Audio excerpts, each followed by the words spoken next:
And in the long, enduring tales of hope and love and loss that permeate folklore, they are those tales about how the world was created and how it was destroyed.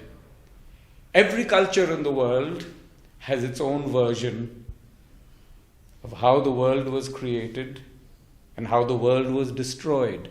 But if you read these stories carefully, if you listen to these stories being told to you, you will realize that there is a common thread. The world was either created out of water, or out of stone, or out of the air, or it was created by divine light. In the same way, the world was destroyed by darkness, by storms, by earthquakes, and by floods. Stories of the flood are everywhere, whether it was from Babylonia or from the Bible. In fact, there are many stories that come from Adivasi communities, from tribal communities in the country, which talk about how the world was created, destroyed, and recreated out of water. As in the story of the Dhobi.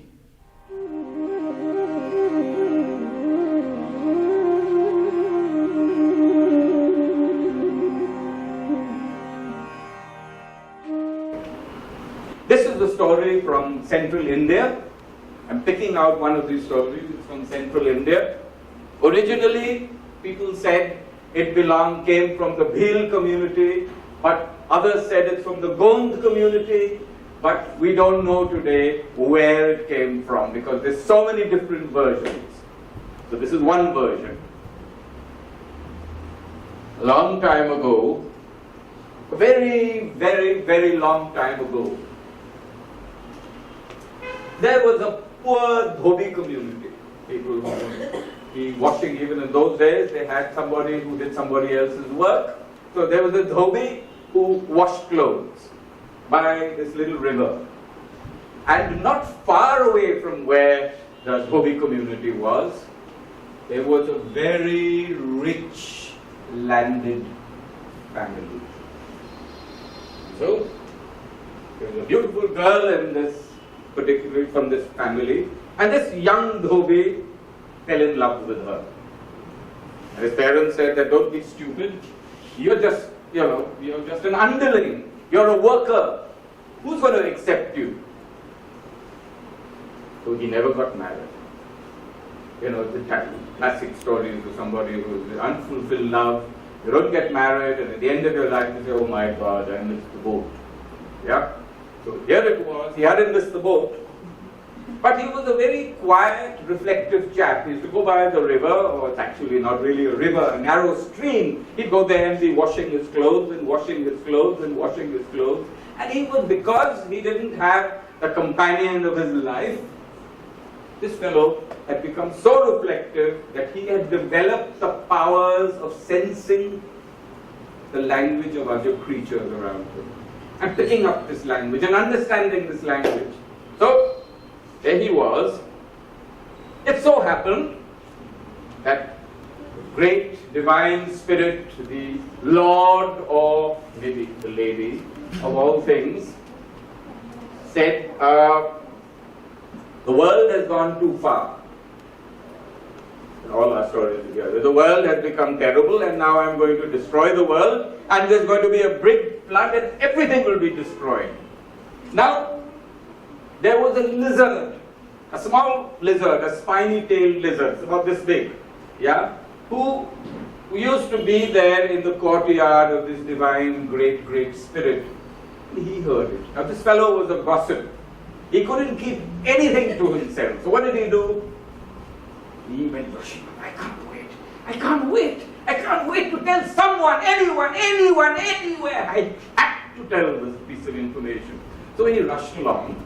And just when he was there on the clouds, balancing on the clouds, a swallow passed by.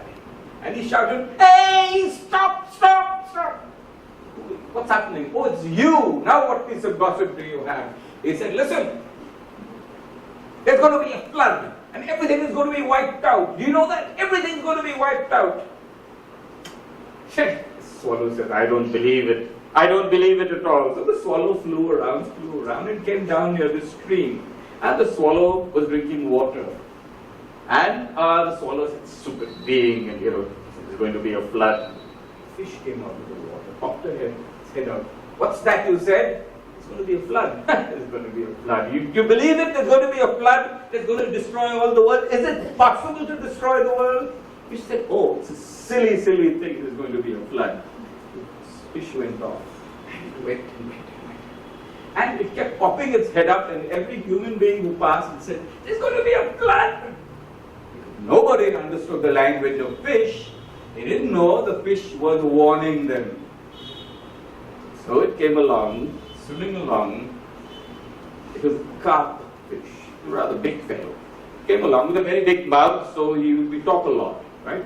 He came along, and the Dhobi, our poor Dhobi, who's a reflective guy who hasn't found his love, to washing away his clothes, and the fish popped up. "Do you understand me?" He said, "Of course I understand you." "Oh, you do?" "Yes, I do. Of course I do." "What news do you have for me?" "Actually, I don't believe it. It's gossip. It's not true." "What is it?" "It's going to be a flood. It's going to be so bad that everything's going to be wiped out." "Oh, yeah." Ubi took it very seriously. Very, very seriously. So off he went. He said, "I need to do something. Now, what do I need? Say if there's a flood. Say if I have to protect myself. Say if I have to create something in which I can sit down there. What is the most precious thing I could have in that basket?" Basket is a great basket. So he got mud and he covered this big basket in which you put grain, in a lot of places. Big basket. He put clay over it, dried it quickly, opened this basket, and he took his favorite cockbird, Paul, a big handsome fellow who used to crow at 2 o'clock in the morning and wake everybody up. And he really loved him with his whole heart and soul. So he said, "I'm going to take the cockbird and I'm going to put it in. What else can I put in?" He thought, and he thought, and he thought. Then he said, "I'm going to get my woman there. I'm going to get the one I love. I'm going to tie her up and I'm going to carry her and I'm going to put her into this basket with my cockbird and with me, and 3 of us are going to be saved." So he went with the greatest of difficulty. He picked her up one night. He was kicking away. "Oh, shut up," he said. "I'm rescuing you from the flood." "What flood? Let me go. I've got my father. My parents will kill you." And he just grabbed hold of her and he rushed forward and he dumped her in the basket. He climbed into the basket, and the cockbird, it was just 2 o'clock. So the cockbird started crowing. And, "Oh, shut up," he said. "Don't make a noise." He said, "What's wrong with you?"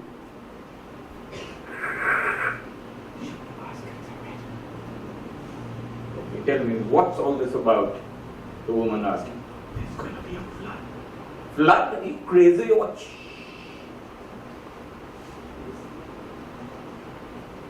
Early that morning, the rain began. It rained so heavily, that even the ground split open and water from under the ground came up. And in 7 days, everything was destroyed. 7 days, just 7 days, mind you. All the sea waters rose and all was destroyed. Except the the basket, the Dhobi, his rich woman, and the cockbird.